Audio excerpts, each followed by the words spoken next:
नमस्कार सर्व मैत्रिणींना. श्री स्वामी समर्थ. आपल्या आजच्या व्हिडिओच्या थंबनेलवरून तुम्हाला विषय तर लक्षात आला असेलच. वेळ वाया न घालवता आपण ह्या मुद्द्याकडे थेटच वळणार आहोत. नित्य पूजा करत असताना किंवा आपल्या देवताची, आपल्या भगवंताची जेव्हा आपण पूजा करत असतो त्यावेळी सगळ्यात महत्त्वाची अशी आपल्या पूजेमध्ये लागणारी किंवा पूजेच्या साहित्यामधील एक महत्त्वाची गोष्ट म्हणजे जपाची माळ. कोणत्याही देवदेवतांचा जप करत असताना आपल्याला वेगवेगळ्या प्रकारच्या माळा आजकाल बाजारामध्ये पाहायला मिळतात. यापैकी बऱ्याच माळा आपल्याला माहीत देखील नसतात किंवा आपल्या घरामध्ये जी काही माळ उपलब्ध आहे त्यावरतीच आपण सर्व देवदेवतांच्या वेगवेगळ्या पद्धतीचा जप करत असतो. मग त्यामध्ये गणपती बाप्पांची जप असेल अथवा भगवान शंकरांचा असेल, भगवान माता लक्ष्मी आणि विष्णू यांचा जप असेल किंवा अन्य कोणत्याही देवतांचा. मात्र तुम्हाला हे माहीत आहे का की हे जी जप आपण करत असतो, हे जप करत असताना वेगवेगळ्या देवतांसाठी वेगवेगळ्या प्रकारच्या जपमाळेचा वापर केला जातो. आपल्याला या गोष्टींबद्दलची माहिती नसती आणि त्यामुळं कदाचित बऱ्याच वेळा आपल्याला फलप्राप्ती होताना देखील अडचणी येत असतात. त्यामुळे या गोष्टींचं सखोल ज्ञान घेणं आपल्याला गरजेचं असतं. म्हणूनच मी आजचा हा व्हिडिओ तुमच्यासाठी घेऊन आलेली आहे, ज्यामध्ये तुम्हाला जपमाळ म्हणजे काय, त्याचे प्रकार किती आहेत, कोणत्या देवासाठी आपल्याला कोणती माळ वापरण्याची गरज आहे आणि यासोबतच जप कसा करायचा किंवा जपमाळ वापराचे जे नियम आहेत, अशा सगळ्या गोष्टींची माहिती तुम्हाला या एकाच व्हिडिओमध्ये मिळणार आहे. त्यामुळं खूप लक्षपूर्वक आपला हा व्हिडिओ जरूर ऐका. आत्तापर्यंत तुम्ही जर आपल्या चॅनलला अजून सबस्क्राईब केलं नसेल तर सबस्क्राईब देखील करून घ्या, कारण की तुम्हाला माहिती आहेच की आपले व्हिडिओ नवनवीन आणि प्रसंगी अद्भुत अशी माहिती देखील आपल्यासाठी घेऊन येत असतो. चला तर मग व्हिडिओला सुरुवात करूया. ते म्हणजे जपमाळ म्हणजे काय यापासून. तुम्ही जर माळ हा शब्द ऐकला तर तो वेदांमधील एक सगुण अध्यायांपैकी आहे. माळ म्हणजे म अधिक आळ, म्हणजेच म म्हणजे महालिंग आणि आळ म्हणजे आळवणे. महालिंग आळवणे म्हणजेच माळ फिरवणे असा अर्थ होतो. संकल्पयुक्त पुरश्चरण विधी अथवा निस्वार्थ नामस्मरण जप साधनेमध्ये आपण या माळेचं सूक्ष्म ज्ञान अवगत करत असतो. कोणत्याही कार्यसिद्धीसाठी आणि आध्यात्मिक प्रगतीची पूर्तता मन एकाग्र ठेवून जेव्हा आपल्याला करायची असते त्यावेळेस आपण ही जपमाळ वापरत असतो. आपल्याला सूक्ष्म ज्ञानाची अभिलाषा ठेवून केलेल्या सर्व आध्यात्मिक सत्कर्मामध्ये आपल्याला आपल्या आत्म्याचा विनाअट असा सहभाग होत असतो. आपला आत्मा सहभागी झाला की साधक आपोआपच भगवंतापर्यंत पोहोचतो. त्यामुळे अशा जपमाळेने जप करत असताना मन इतरत्र कुठेही भटकत नाही. ते तिथल्या तिथेच देवाच्या सानिध्यामध्ये भटकत राहते आणि आपण दुःख आणि दारिद्र्य यापासून दूर होत जातो. त्यामुळे कोणत्याही देवदेवतांचं नामस्मरण करत असताना मन आणि चित्त हे एकाग्र ठेवण्यासाठी आपल्याला ईश्वराला प्रार्थना करण्याच्या वेगवेगळ्या पद्धती आहेत. त्यापैकी एक म्हणजे देवाचं नाव घेऊन माळ जप करणे. ही माळेचा जप करायची पद्धत खूप जुनी आहे. जपमाळेने जप केल्यानंतर माणसांचं चित्त हे एकाग्र होऊन माणूस ईश्वर भक्तीमध्ये तल्लीन होतो. आपल्या धर्मशास्त्रामध्ये माळेचा जप करण्याचे अनेक नियम सांगितले जातात. प्राचीन काळापासून माळेचा जप करणं ही उपासना पद्धतीचा अविभाज्य भाग आहे. जप म्हणजे पुनरावृत्ती. जप करण्यासाठी माळेची आवश्यकता असते. नामजप जेव्हा आपण करतो तेव्हा माळ मोजण्यासाठी उपयुक्त तर असतेच, पण त्याचबरोबर माळेमध्ये एक अनोखे देवत्वसुद्धा असतं. माळेचा जप करताना कोणती खबरदारी घ्यायची असते, कोणती माळ निवडायची, या सगळ्या प्रश्नांची उत्तरं आता आपल्याला व्हिडिओच्या पुढे समजणारच आहेत. त्यातील सगळ्यात महत्त्वाची पहिली गोष्ट म्हणजे जप करण्यासाठी नेमकी कोणती माळ निवडावी. जसं मी तुम्हाला सांगितलं की माळेचे अनेक प्रकार आहेत, ज्यामध्ये रुद्राक्ष माळ, तुळशीची माळ, वैजयंती माळ, स्फटिक माळ, मोत्यांची माळ आणि रत्नांची माळ असे अनेक प्रकार आहेत. रुद्राक्षांची माळ ही जपासाठी सर्वोत्तम मानली जाते, कारण या रुद्राक्षाच्या माळेचा थेट संबंध रुद्राशी म्हणजे भगवान शिवांसोबत असतो. याची सविस्तर माहिती आपण पुढं घेणार आहोत. त्या अगोदर माळेमध्ये मण्यांची संख्या किती असायला हवी हे महत्त्वाचा मुद्दा आपण आधी जाणून घेणं गरजेचं आहे. जसं आपल्या सर्वांना माहीतच आहे की माळेमध्ये 108 मणी असतात. यामधील मण्यांची संख्या ही कमीत कमी 27 आणि मग ती जास्तीत जास्त 108 असायला हवी. प्रत्येक मण्यानंतर एक घाट असणं आवश्यक आहे. आपण करत असलेल्या मंत्रोच्चाराची संख्या मोजता यावी आणि नामजप करताना कोणती चूक होऊ नये म्हणून या माळेमध्ये मण्यांच्या या संख्येला महत्त्व असतं. माळेमध्ये 108 मणी असतात याचं देखील काही शास्त्रीय कारण आहे. तुम्हाला माहीतच आहे की ज्योतिषशास्त्रामध्ये 27 नक्षत्र आहेत. त्यामधील प्रत्येक नक्षत्रामध्ये 4 चरण आहेत आणि त्यांची संख्या 108 वर येते, जो एक फार पवित्र असा क्रमांक मानला जातो. 108 मणी असण्याचं दुसरं महत्त्वाचं कारण हे आहे की विश्वाची 12 भागांमध्ये विभागणी झाली आहे. अशा प्रकारे 12 राशी आणि 9 ग्रहांचा गुणाकार जर केला तर तो 108 येतो. त्यामुळं 108 ह्या अंकाला अतिशय शुभ आणि दैवी शक्ती प्राप्त झाल्याचं मानलं जातं. तर तुम्हाला आता हे लक्षात आलं असेलच की आपल्या या जपमाळेमध्ये 108 मणी का बरं असतात. आता ह्यानंतर आपण ह्या जपमाळेचे जे प्रकार आहेत त्यांची सविस्तर माहिती सगळ्यात अगोदर जाणून घेऊया आणि कोणत्या देवतेसाठी तुम्हाला कोणती जपमाळ वापरायची आहे ते देखील तुम्हाला त्यामध्येच समजेल. माळ ही केवळ एक मण्यांची गुंफण नाही, तर एक विशिष्ट ऊर्जा आणि देवतेशी जोडलेली असते. त्यामधील प्रत्येक मणी म्हणजे एका स्पंदनाचं प्रतीक असते. जी व्यक्ती ती माळ धारण करते ती आध्यात्मिक उन्नतीच्या दिशेने वाटचाल करत असते. आपल्याकडं वेगवेगळ्या देवदेवतांच्या पूजेसाठी आणि मंत्रजपासाठी विशिष्ट प्रकारच्या माळा वापरल्या जातात. माळेचं महत्त्व, तिचा उपयोग आणि त्यामधून आपल्यावरती पडणारा प्रभाव हे माळेच्या निर्मितीसाठी वापरलेल्या सामग्रीवरती आणि त्या माळेशी संबंधित असणाऱ्या देवदेवतांच्या स्वभावावरती अवलंबून असतं.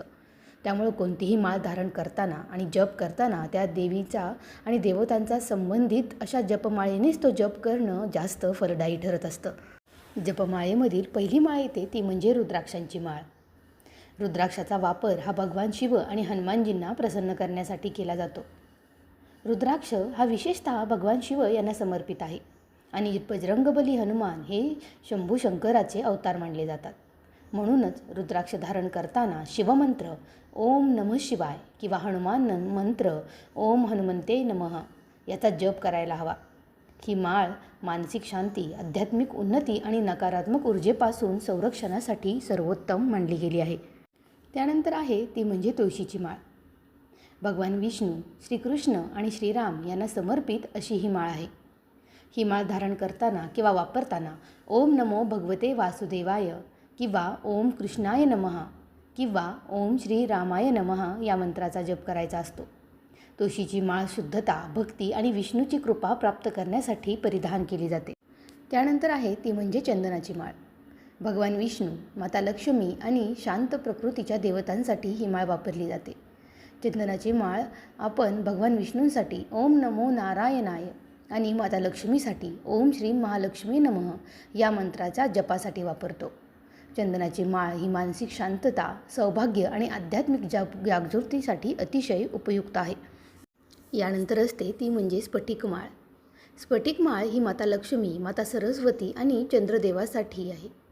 ही माळ धारण करताना माता लक्ष्मीसाठी ओम श्री महालक्ष्मी नमः, सरस्वती मातेसाठी ओम ऐं सरस्वते नमः आणि चंद्रदेवासाठी ओम सोमाय नमः या मंत्राच्या जपासाठी वापरायची असते. ही माळ धन, ज्ञान आणि शीतलता आपल्यामध्ये प्रदान करत असते. माता लक्ष्मी आणि माता दुर्गा यांची उपासना जर तुम्हाला करायची असेल तर कमळांच्या बियांपासून बनवलेली कमळगट्ट्याची माळ तुम्हाला आवर्जून वापरायची आहे. यानंतर येते ती म्हणजे रक्तचंदनाची किंवा लाल चंदनाची माळ. याचे मणी हे 2 प्रकारचे असतात, एकतर लाल किंवा पांढरं चंदन. विशेषतः देवीच्या मंत्राचा जप करण्यासाठी आणि भगवान श्रीकृष्णांच्या मंत्रासाठी आपल्याला लाल चंदनाच्या माळेचा वापर केला जातो, ज्यामध्ये 108 हे मणी असतात. मैत्रिणींनो, जप हा 3 प्रकारचा असतो, ज्यामध्ये स्वर म्हणजे शाब्दिक, उपांशू आणि मानसिक. शाब्दिक जप हा हळू बोलून केला जातो. उपांशू जप हा इतरांना ऐकू येत नाही अशा पद्धतीनं केला जातो आणि मानसिक जप करताना जीभ आणि ओठ हलत नाही तर तो मनातल्या मनात केला जातो. जप करत असताना आपण हालचाल करू नये, बोलू नये, रागावू नये आणि मनात कोणतेही चुकीचे विचार किंवा भावना निर्माण करू नये, अन्यथा नामजपाचं कोणतंही फळ मिळत नाही. मात्र हे अतिशय साधे नियम आपल्या सर्वांना माहीत आहेतच. मात्र यानंतरही काही कडक नियम देखील आपल्याला या जपमाळेच्या वेळी वापरावे लागतात. अदृश्य गुप्त शक्ती जागृत करून ती आपल्यासाठी अनुकूल बनवण्यासाठी आणि गुप्त शक्ती विकसित करण्यासाठीच आपण ही जपमाळ वापरत असतो. आपल्याला दैवी शक्तींचा आशीर्वाद यामुळं प्राप्त करायचा असतो. त्यामुळं मन लावून एकाग्रचित्तेनेच आपल्याला ही जपमाळ पुढे सरकवायची असते. जेव्हा तुम्ही जपमाळ करणार आहात तेव्हा सगळ्यात अगोदर तुम्ही स्नान केलेलं असायला हवं. ज्या ठिकाणी तुम्ही बसणार आहात ती जागा स्वच्छ केलेली असायला हवी. यासोबतच गंगाजल शिंपडून तुम्ही स्वतःला पवित्र केलेलं असावं आणि त्या जपमाळेवरती देखील थोडंसं गंगाजल आपल्याला शिंपडायचं आहे, जेणेकरून सर्व गोष्टी पवित्र होतील आणि मगच आपल्याला ही जपमाळ करण्यासाठी सुरुवात करायची आहे. लक्षात ठेवा, ही जपमाळ जेव्हा तुम्ही करत असता त्यावेळेस तुमचं तोंड हे पूर्वेकडे असायला हवं. जपमाळ करत असताना सर्वप्रथम शुद्ध लोकर किंवा लहान चटईच्या आसनावर बसा. पद्मासन किंवा सुखासनामध्ये सरळ बसा आणि तुमची पाठ ही वाकलेली असायला नको. तुमचा चेहरा हा सरळ ठेवा. प्रथम वापरण्यासाठी जपमाळ पवित्र पाण्याने धुवून म्हणजेच मगाशी सांगितल्याप्रमाणे गंगाजलाने शुद्ध करा आणि टिळा लावा. मंत्रजप करण्यासाठी एक संख्या निश्चित करा. म्हणजे ही माळ तुम्ही 11 वेळा, 21 वेळा का 108 वेळा ओढणार आहात ती संख्या निश्चित करायला हवी. नेहमी जपमाळ ही उजव्या हातामध्ये पकडायची आहे आणि मधल्या बोटावरती ठेवून अंगठ्याने प्रत्येक मणी आपल्याला स्वतःकडे खेचायचा असतो. तुमची नखं त्या जपमाळेला स्पर्श करणार नाहीत याची काळजी घ्या. प्लास्टिकचे मणी असलेली जपमाळ वापरू नका. जप करताना तुमचं मन हे अजिबातही भरकटवू देऊ नका आणि तुमची नजर ही देवावरती केंद्रित ठेवा. डोळे बंद करून ध्यान करा. जपमाळ नाभीच्या खाली ठेवू नका किंवा नाकाच्या वरही घेऊ नका. छातीपासून समांतर राहील अशा भागामध्ये ती धरा आणि मग जप करा. जप करत असताना सुमेरू म्हणजे जपमाळेचा सुरुवातीचा मणी, ज्याला आपण मेरुमणी असं देखील म्हणतो, तो अजिबातही ओलांडू नका. तिथं जेव्हा तुम्ही पोहोचाल त्यानंतर मंत्राची तुमची एक माळ पूर्ण झालेली असते. माघारी फिरून आपल्याला पुन्हा एकदा ती जपमाळ म्हणायला किंवा मंत्रजप करायला सुरुवात करायची असते. मात्र हा मेरुमणी आपल्याला कधीही ओलांडायचा नसतो. जप करत असताना ही माळ आपल्या हातून खाली पडणार नाही अथवा निसटणार नाही याची खबरदारी घ्या. यासोबतच जी जपमाळ आपण वापरतो, जप करण्यासाठी जी वापरतो ती आपण कधीही गळ्यामध्ये घालायची नसते आणि जी जपमाळ आपण गळ्यामध्ये घालतो ती कधीही जपासाठी वापरायची नसते. या पद्धतीनं तुम्हाला जप करत असताना काळजी घ्यायची आहे आणि जेव्हा तुमचे जप करून ही प्रक्रिया पूर्ण होईल त्यावेळेस जपमाळ कधीही जमिनीवरती खाली ठेवायची नाही, तर ती देवाजवळ एका स्वच्छ कापडामध्ये ठेवायची आहे किंवा एखाद्या डब्यामध्ये ठेवायची आहे.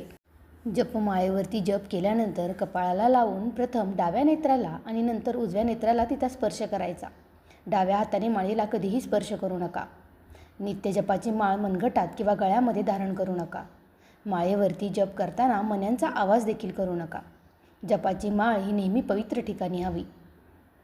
शास्त्रनिहाय गोमुखी वापरून जप करा आणि तसेच बोटांच्या साहाय्यानं जप करा. गोमुखी म्हणजे एका विशिष्ट पद्धतीने जप करता येण्याच्या दृष्टीनं जपाच्या वेळेस आत हात ठेवून एरवी माळ मिळण्यासाठी केलेली किंवा शिवलेली जी पिशवी असते तिला गोमुखी असं म्हणतात. उजव्या हातानं वस्त्र आवरण करून गुप्त रूपानं जप केल्यानं अनिष्ट बाधांपासून आपल्याला मुक्ती मिळते. मैत्रिणींनो, अंगठ्याच्या साहाय्याने जर तुम्ही जप केला तर तुम्हाला मोक्षप्राप्ती होते. जर तर्जनीने जप केला तर शत्रुनाश होतो. मध्यमेने जप केला तर धनप्राप्ती होते. अनामिकेने जप केला तर शांती प्राप्त होते.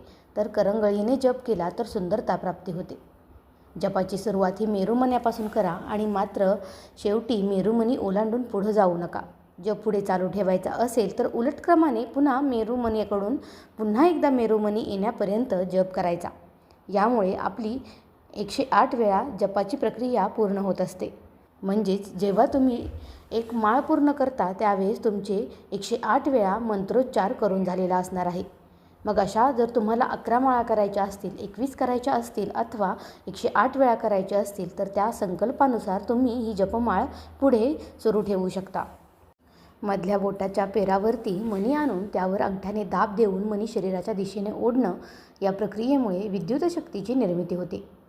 अंगुष्ठ मध्यमा योगासर सिद्धिप्रसादने म्हणजेच अंगठा आणि मध्यमेने जप केल्यानं सर्व सिद्धी प्राप्त होते असं म्हटलं जातं. जप पूर्ण झाल्यानंतर माळ जमिनीवर न ठेवता ताम्हनामध्ये किंवा देवाच्या आसनाजवळ ठेवा. खुंटीवरती किंवा उघड्या जागेमध्ये सहज कुणाच्याही दृष्टीस पडेल अशी अजिबातही न ठेवता लाकडाच्या, चांदीच्या किंवा हस्तिदंताच्या डबेमध्ये ठेवा. ही माळ पूर्वी कोणीतरी वापरलेली अजिबातही नको.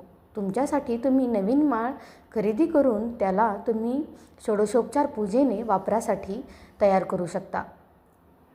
आपल्याला 108 या अंकाचा खुलासा मिळालेलाच आहे. 108 हा एक अंक स्थिरांक आहे. द्रावणामधून चांदी मुक्त करण्यासाठी जी विद्युत शक्ती उपयोगात येते त्या विद्युत शक्तीचं हे माप आहे, ज्याला आपण फॅरेड असं देखील म्हणतो.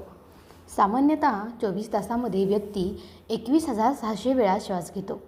दिवसामधील 24 तासांमधील 12 तास हे दैनिक कार्यामध्ये आपण व्यतीत होतो आणि शिल्लक 12 तासांमध्ये व्यक्त 10,800 वेळा आपण श्वास घेतो. या काळामध्ये देवी देवतांचं ध्यान करणं हे आवश्यक असतं. शास्त्रानुसार व्यक्तीनं प्रत्येक श्वास घेताना पूजेसाठी निश्चित केलेल्या 12 तासामध्ये 10,800 वेळेस परमेश्वराचं ध्यान करणं आवश्यक आहे. परंतु हे शक्य नसतं. यासाठी 10,800 वेळेस श्वास घेण्याच्या संख्येमधून शेवटचे 2 शून्य काढून जपासाठी 108 ही संख्या ठरवली गेली आणि या संख्येच्या आधारावरती जपाच्या माळेमध्ये 108 मणी असतात हे देखील एक कारण आपल्याला एका श्लोकामधून पाहायला मिळतं. तर अशा पद्धतीनं जपमाळेबद्दलची इतकी सविस्तर माहिती तुम्हाला या अगोदर माहीत होती का, हे मला कमेंटमध्ये नक्की सांगा. या व्यतिरिक्त तुम्हाला आणखीन काही प्रश्न असतील तर ते देखील तुम्ही मला कमेंटमध्ये नक्की विचारू शकता. आपला व्हिडिओ कसा वाटला ते देखील मला सांगा आणि तो जास्तीत जास्त लोकांपर्यंत अवश्य शेअर करा. आपल्या चॅनेलला लाईक, सबस्क्राईब आणि शेअर केल्याशिवाय अजिबातही जाऊ नका. श्री स्वामी समर्थ. जय जय स्वामी समर्थ.